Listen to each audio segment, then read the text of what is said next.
정착을 하고 살고 자기네가 그 요셉이라 그러는 총리도 낳고 그러는데 왕조가 바뀌고 그러다가 이집트의 노예가 됩니다. 그래서 노예가 돼서 노예 생활을 하고 있었는데 BC 1300년경이니까 지금부터 3300년경이요. 모세라고 하는 지도자가 나옵니다. 모세는 이스라엘 사람인데 유태인인데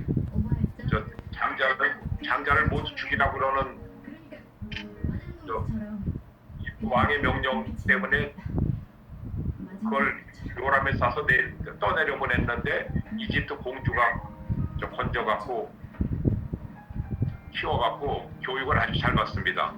그래서 모세는 이집트에서 가장 위대한 왕이라고 그러는 람세스 2세 하고 친구입니다. 그런데 자기 민족이 그렇게 고통을 받는 걸 보고 데리고 탈출을 해요. 그걸 보고 이집트를 떠나는 거 그걸 엑소더스라고 부릅니다. 엑소더스를 하는데 성경에는 이집트군이 쫓아오니까 홍해가 갈라지고 글로 지나가고 또 시나이 반도까지 왔는데 거기서 가나안으로 들어가지 않고 시나이 반도에서 40년 동안을 방황을 합니다.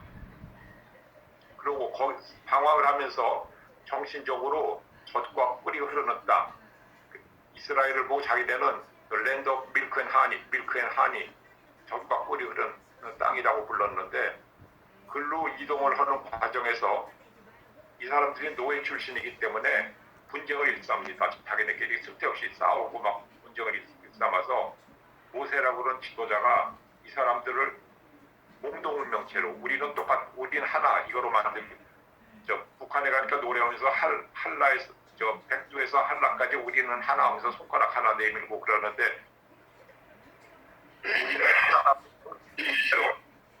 결속시켜준 것이 모세의 유일신 사상입니다. 그때 로마는 전부 제우스 신이 있고 그때 신들이 많잖아요. 다 신교가 전 세계를 지배하고 있었는데 유일신 사상을 내놓습니다. 모세가. 그걸 영어로 모노세이즘이라고 그러는데요. 그 모노세이즘을 내놓고 하나님이 우리를 우리는 특별히 하나님한테 선택받은 민족이라고 그러는 선민의식을 확립을 합니다. 이스라엘이란 말은 하나님의 선민이란 뜻이니까. 하나님에게 선택받은 민족 그 뜻입니다. 이게 시나이 반도거든요. 이쪽이 왼쪽 쪽이 홍해인데 이게 갈라졌다는 거예요. 홍해 왼쪽에 이집트가 있고 또 시나이 반도 저 위쪽 그쪽에 이스라엘은 거기 있습니다.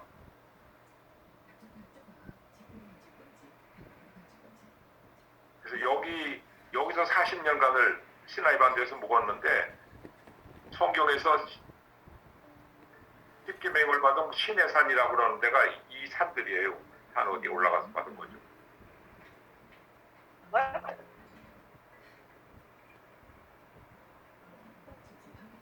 모세는 그 신앙 위에 십계라는 규범을 부여합니다. 이게 부모에게 효도하라, 도둑질하지 말아라, 간음하지 말아라 이런 적은 십계 있잖아요. 그리고 그 시나이 지역에 토착신들이 많았어요. 근데 그 중에서 으뜸신이 이름이 야훼예요. 그래서 하나님의 이름을 야훼라고 정합니다. 마치 마호메트가 메카에 360개나 되는 그 토착신 중에 으뜸신의 이름이 알라거든요. 그러니까 알라를 자기네 하나님 이름으로 했는데 여기는 야훼를 깁니다. 여호와는 하는 게 그 야훼를 말하는 거예요. 이게 하나의 유일신 종교를 내놓고 또 십계를 내놓고 함으로써 하나의 새로운 종교, 새 민족, 새 역사의 탄생을 알리는 사건이 됩니다.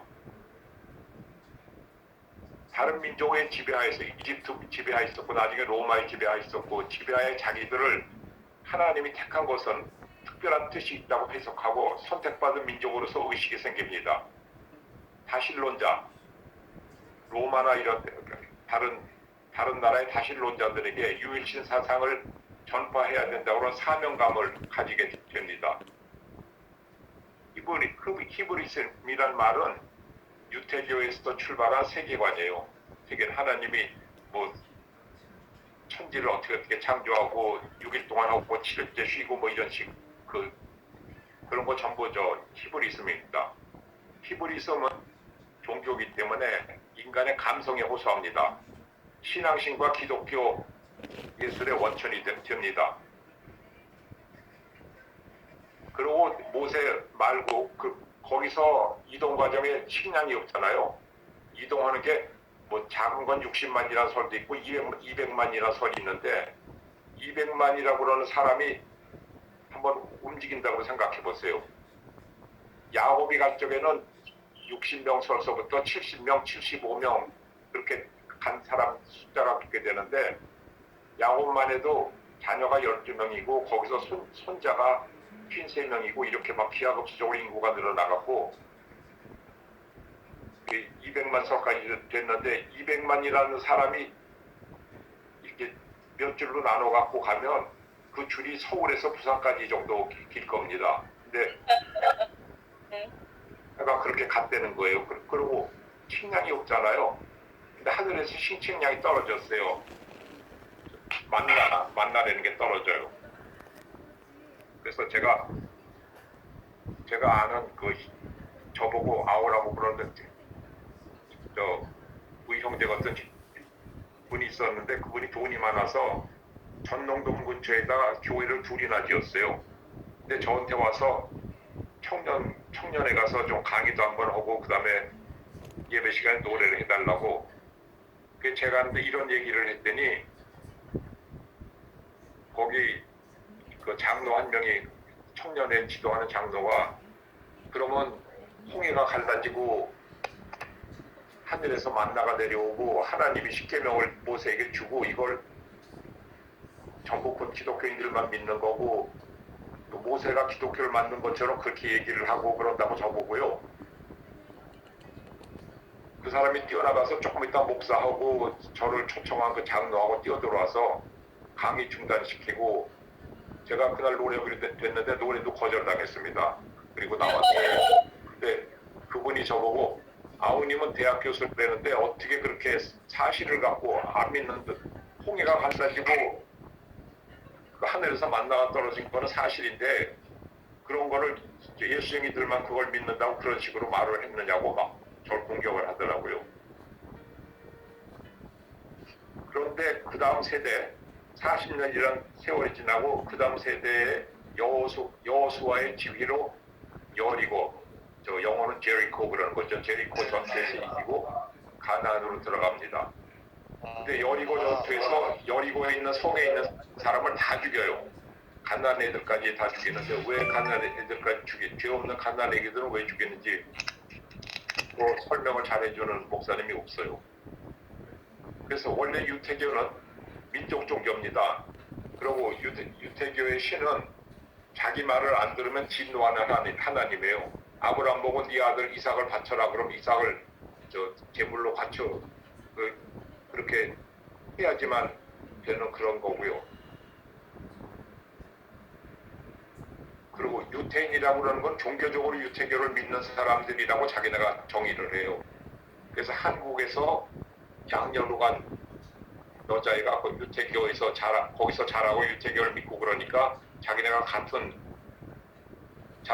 히브리족으로 그렇게 쳐줘요. 그 민족적으로는 그 히브리족을 말하는 거죠. 그리고 가나안으로 들어간 다음에 그 항구 지방에서 온 다른 민족들도 있고 그래서 그 사람들을 성경에서 블레셋 쪽이라고 하죠. 블레셋에 대항하고 하기 위해서 사울이라고 하는 사람을 초대 왕으로 세웁니다. 왕국을 세우는 거예요. 사울이라는 사람은 아주 속이 좁고 질투심이 많고 시기심이 많고 그런 사람이에요. 그래서 자기 부하 중에서 다윗이 목동인데 골리앗을 쳐서 없애고 인기가 높아지니까 질투해서 죽일다 그러고 막 그럽니다. 다윗이 저 사울 왕하고 내전에서 승리하고 왕이 되는데 이스라엘이 2대 왕이 되죠. 유태.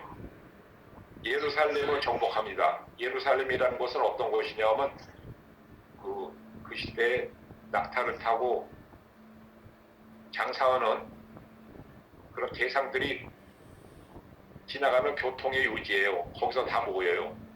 그 예루살렘을 차지하고 그걸 수도로 삼습니다.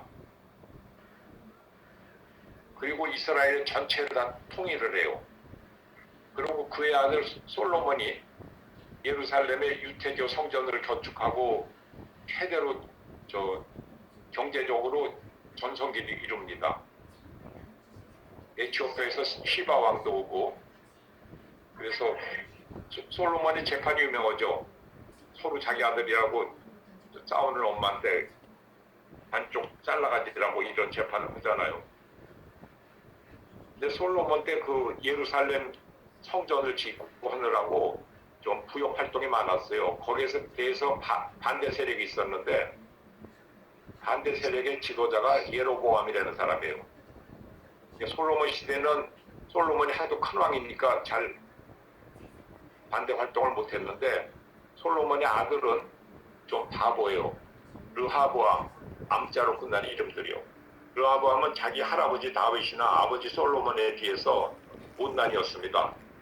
그래서 반대 세력의 왕에게 세금 및 부역을 줄여달라고 요청했는데 원로들의 충고를 무시하고 강경 노선으로 계속 나갑니다. 그러다 반대 세력하고 싸움이 나갔고 반대 세력이 북쪽에 다른 나라를 세워요. 그게 북쪽은 이스라엘이 되고 남쪽은 들어본 거 굉장히 그러는 거야, 성경. 네? 잘 들리세요? 아니 성경 보는 거 천지가 나오는 예? 안 믿는 사람 거 내가 왜 써? 어느 분이 마이크를 키신 모양이네요. 네네. 아, 이상한 소리가 들려요. 예, 그래서 북쪽은 이스라엘, 남쪽은 유대 왕국으로 두 나라로 분열됩니다. 그런데 이스라엘은 기원전 8세기, 그러니까 지금부터 2800년 전쯤 아시리아라고 하는 나라한테 망합니다. 아시리아는 그 당시 제일 강국인데, 네? 지금 뭐라고 하시는 거예요? 어떤 분이? 어떤 분이 지금 배경 그 잡음이 좀 있으신 것 같아요. 아, 예. 근데 얼마 전에 저희 집에 전기를 고치러 온 전기공이 왔었는데 너 어느 나라 사람이니까 아시리안이래요. 그래서 아시리아가 2700년 전에 망한 나라 아니냐고 그랬더니 나라는 망해도 민족은 있다고. 여기 페어필드라고 아시죠? 여러분 카브라마타 가는 바로 옆에요. 페어필드에 아시리아 사람들이 거기에 집단으로 거주하고 있어요. 그리고 유대는 계속 있다가 BC 6세기경에 아시리아를 멸망시킨 신바빌로니아한테 침공을 당하고 2년 반인가 버티다가 결국 멸망을 당합니다. 그때 너무 오랫동안 버텼다고 그러는 그 죄로 유대의 왕은 신바빌로니아 왕 앞에 끌려가서 그 당시 가장 좀 큰 벌이 자기 부모 앞에 자식을 죽이는 거예요. 이 두 아들을 죽입니다. 이 사람 앞에서, 왕 앞에서. 특히 장자를 죽이는 거. 장자를 죽이는 거는 가장 큰 벌이에요. If not, I'll smite your firstborn dead. 너 내 말 안 들으면 장자를 다 멸하겠다고 신이 그런 말을 해요. 그래서 자기 앞에서 두 아들을 죽이고 그 다음에 너 이제 볼 거 다 봤으니까 됐다고 그러고 눈알 두 알을 뽑아내요. 그러고 쇠사슬로 끌고 바빌론으로 데려갑니다. 그때 유태인의 엘리트들은 다 바빌론으로 끌려가요. 그걸 보고 바빌론 유스라고 그래요. 바빌론 캡티비티. 그 바빌론 캡티비티, 바빌론 가서 노예 생활을 하면서 50년 이상 노예 생활을 하다가 그 바빌론이 페르시아한테 점령을 당합니다. 페르시아는 피로스 2세라고 하는 사람이 있는데 이 사람은 그때 벌써 민주주의를 실시했고 우리나라로 치면 세종대왕 같은 그런 성군이에요. 이 사람의 노예로 끌려와 있는 이스라엘 사람들 보고 너희 고향으로 돌아가려면 돌아가라고. 그래서 대부분이 돌아가고 거기 일부가 남습니다.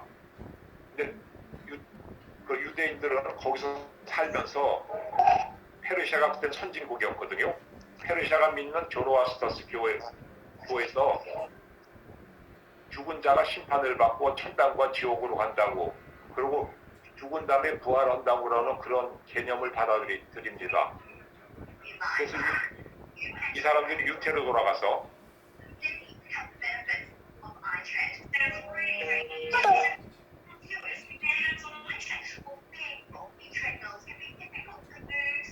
이 사람들이 유태로 돌아가서 성전도 짓고 다시 자기네 경전을 정리하고. 어디서 나는 소리죠? 부모님 그러면 이러시면 좋을 것 같은데 어떠신지요? 들으시는 분들은 마이크를 소거를 해서 꺼놓으시면 되거든요. 그러면은 다른 소리가 안 들릴 것 같습니다. 예. 예. 그 자. 잡음 나오시는 분은 그 뮤트로 해주세요. 바빌론 유수하고 저 마사다 항쟁은 제가 나중에 따로 한번 하겠습니다. 그래서 그때 선진국인 페르시아가 믿는 조로스터스 교회에서 영향을 많이 받아서 부활론과 천당과 지옥 개념을 받아들입니다. 그리고 그때 소수가 그냥 남아있는데, 거기에 바빌론에 남아있는데 일본이나 중국에 있는 동포들이 귀국할 적에 일본에 특히 거기에 남는 사람들은 거기 자기들 재산도 있고 뭐 여러 가지 이유로 한국으로 못 돌아오고 남잖아요. 그때 바빌론에 남은 사람들이 있어요. 이스라엘 사람들이, 유태인들이. 그 사람들이 첫 번째 디아스포라라고 합니다.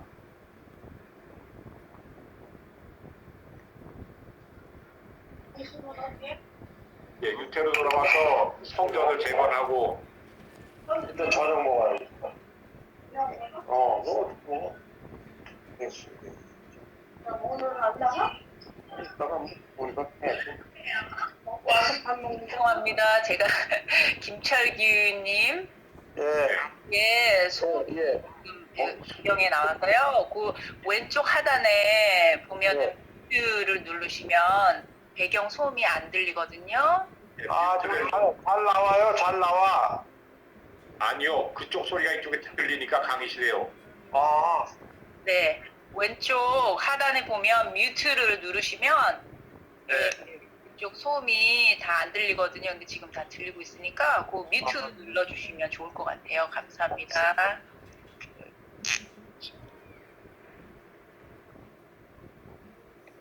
그때 얘기가 오페라 나부코는 그 바빌로니아의 왕, 저 유대 왕국을 멸망시킨 그 왕의 이름이 이탈리 말로 나부코예요. 나부코란 베르디의 오페라에서 이게 쭉 이 스토리가 나옵니다. 보통 구약성서의 역사 기록은 여기까지입니다. 그리고 알렉산더 대왕이 동방까지 다치면서 여러 나라를 정복을 했는데 엄청나게 그걸 정복한 다음에 알렉산더가 32살 때 죽습니다. 그래서 알렉산더 제국이 세 조각으로 나뉘는데 그 세 조각 중에서 셀레우코스라는 데서 시리아 쪽에 가서 정권을 잡습니다. 거기가 이스라엘을 차지를 해요.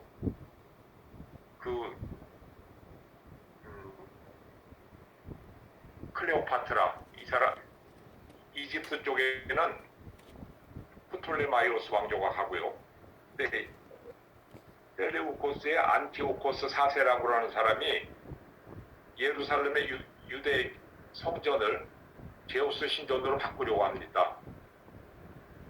그러니까 마카베오라고 하는 사람이 반란을 일으켜요. 반란을 일으키고 저쪽을 물리치고 유대 왕국을 세워요. 근데 왕국을 세우고 100년이나 지속합니다. 마카베오 가문을 하스몬 왕조라고 부르는데 이왕조는 기원전 165년에서 63년까지 계속됩니다.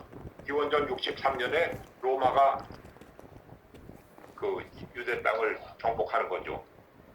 그리고 하누카라는 게 있어요. 하누카라는 유대의 명절인데 그 사건을 기념 8일 동안 합니다. 우리는 이걸 하누카라고 읽고 꿀도 마누카 꿀이라고 읽잖아요. 근데 영어 발음으로는 하니카, 마니카 이렇게 불러요.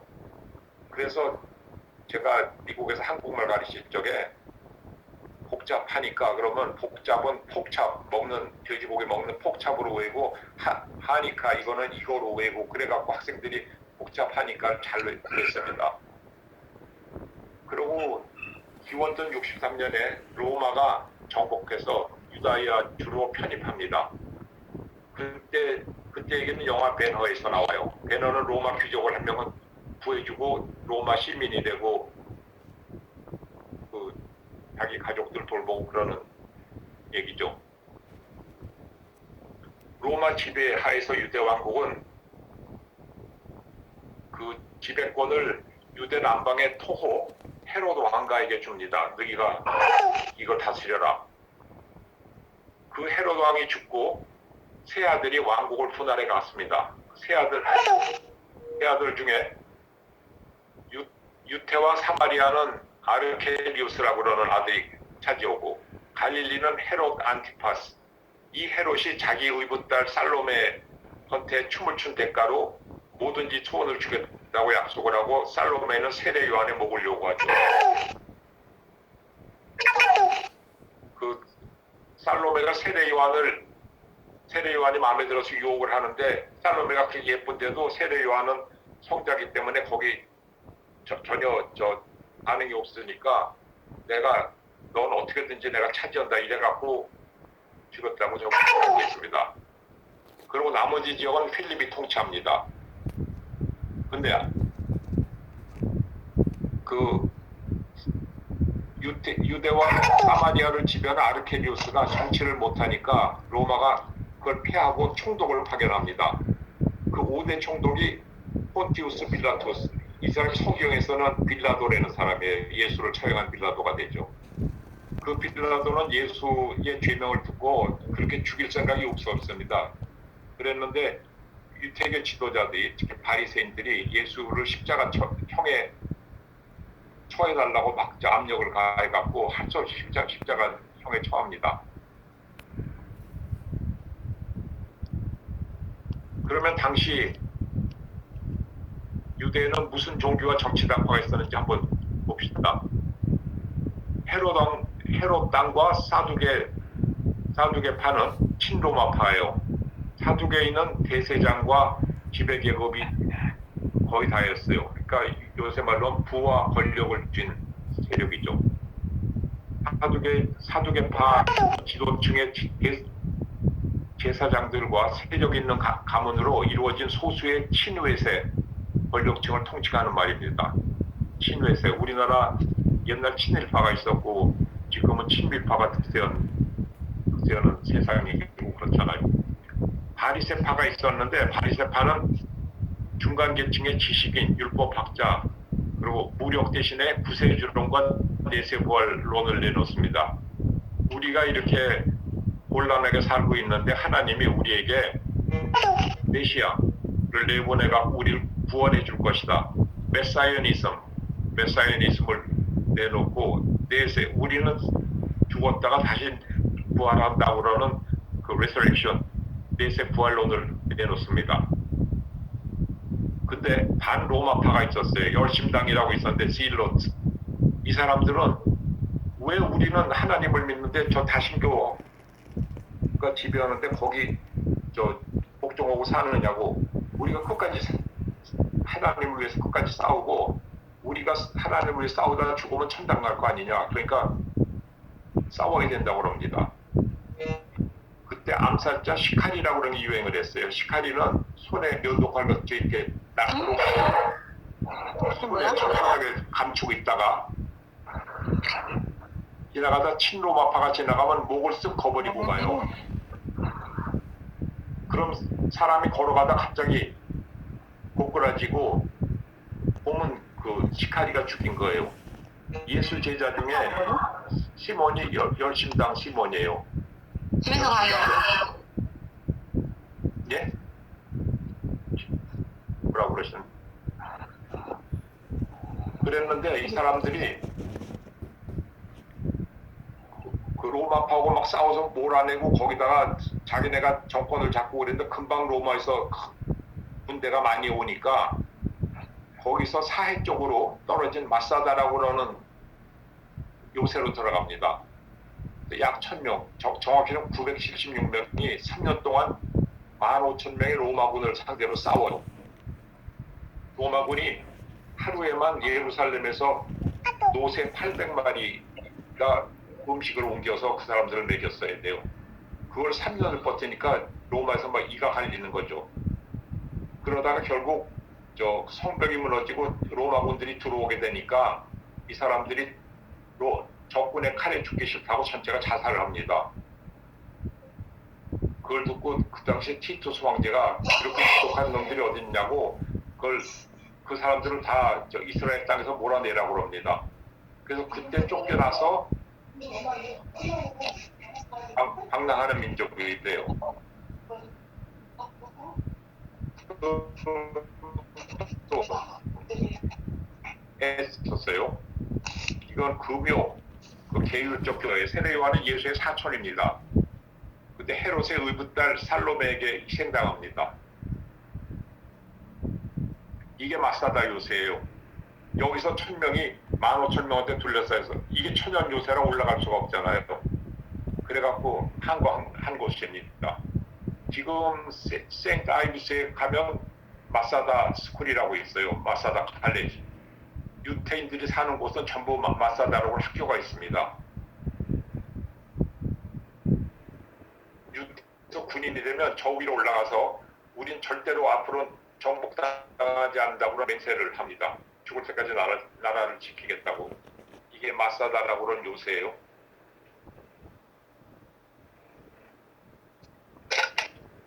열심당이 로마에 반란해서 66년, 그러니까 정복당한 지 3년 후에 예루살렘을 탈취하고 독립정부 수립하고 화폐도 발행하고 그러다가 해군이 오는 바람에 그리고 자기네끼리 또 싸움이 나고 예루살렘 함락되고 그리고 신전이 다 파괴됩니다. 그리고 잡힌 사람들은 다 노예가 되고요. 그래갖고 이 사람들이 그 마사다로 올라가서 싸운 거예요. 10년에 이제 완전히 정복이 돼갖고 티투스, 거기 그때 사령관이 티투스, 나중에 황제가 되는 티투스인데 이 사람의 개선 행진 동전에 그 신전에 있는 보물들 그림이 있고 그렇습니다.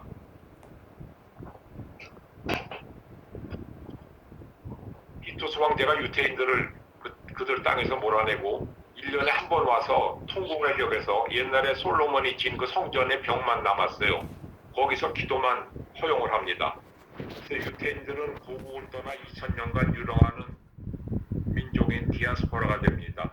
디아스포라란 뜻은 이산이란 뜻인데 자기의 의지와 상관없이 고국을 떠나서 타지에서 망향의 슬픔을 책임에서 살고 있는 사람들을 디아스포라라고 그래요. 어떤 목사님이 쓴 글에 우리 시드니 호주 교민은 다 디아스포라다고 썼는데 그건 틀렸어요. 디아스포라는 불우하게 쫓겨난 사람들이고 우리는 우리 발로 이민 온 사람들이기 때문에 비행기표만 사면 얼마든지 고국에 돌아가고 디아스포라는 고국을 못 돌아가고 망향의 슬픔에 사는 사람들이고 그래서 우리 어떤 사람은 초국적인이라고 부르고 디아스포라는 불우하게 사는 의지와 상관없이 쫓겨나서 사는 사람들이에요. 우리 민족 중에는 중국으로 가서 이렇게 밤에 사진이 거기 와서 이제 기도하는 거죠, 사람들이.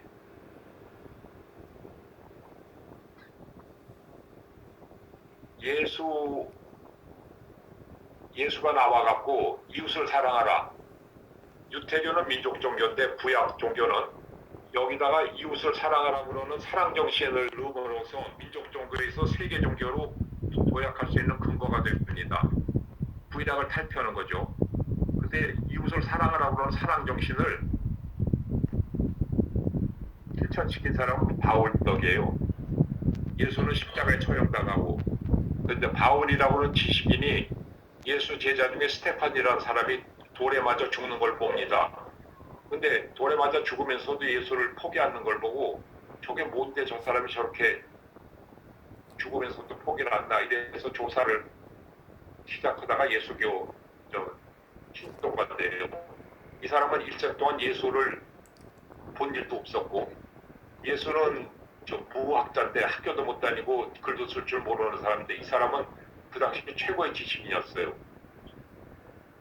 그래서 이거를 베드로 같은 사람 반대했지만 바울이 이걸 해외로 전 세계에다 전도시켜야 된다 이렇게 주장을 해갖고 로마가 루트가 있습니다. 코스가 있는데 그 코스를 그대로 영어로 따라가면서 전도를 합니다. 그 중에 예를 들어서 고린도에 가서 2년간 있어요.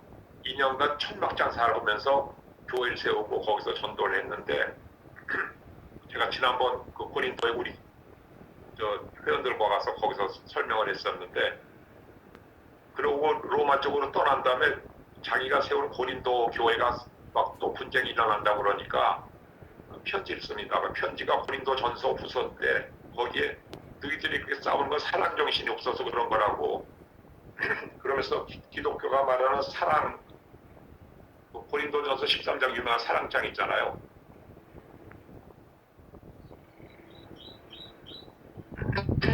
그리고 로마에 가서 베드로와 함께 처형을 당하는데 제가 거기 가봤어요. 지하 감옥에 베드로 같이 갇혀있던 그 토굴 감옥에도 가보고 했는데 바울은 신약 성서 27권 중에 12권을 씁니다. 저는 예수교를 바울교라고 해도 별로 반론을 안 내놓겠다고 그런 얘기도 했었는데요. 이게 고린도전서 13장 중에서 나오는 유명한 사랑장이에요. 사랑은 오래 참고 사랑은 온유하며 시기하지 아니하며 사랑은 자랑하지 아니하며 교만하지 아니하며 무리에 행하지 아니하며 자기의 유익을 구하지 아니하며 흉내지 아니하며 악한 것을 생각하지 아니하며 불의를 기뻐하지 아니하며 진리와 함께 기뻐하고 모든 것을 참으며 모든 것을 믿으며 모든 것을 바라며 모든 것을 견디느니라. 믿음, 소망, 사랑 이 세 가지 중에 그 중에 제일은 사랑이라 이런 얘기인데요. 제가 여기 시드니에 있는 목회자 중에 이 말하고 그대로 사는 사람들 몇 명 봤어요. 목사인데 절대 오래 참지도 않고 온유하지도 않고 그 불의하고 같이 기뻐하는 그런 목사들을 봤습니다.